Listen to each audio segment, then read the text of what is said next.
boleh tukar sendiri ataupun kedai bawa ke kedai.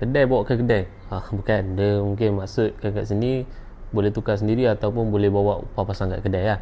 Okey, kalau korang nak jimat kau-kau lah, korang pasang sendiri je guys. Video tutorial semua ada dekat VTT kita dah pin. Ikut je cara dekat situ, macam mana nak pasang, macam mana nak buka, macam mana nak diner, semua dah lengkap kat situ. Kalau korang nak bawa pergi upah pasang kat kedai pun tak ada masalah, boleh je. Korang ragu-ragu kan nak pasang sendiri, bawa pergi kedai upah pasang.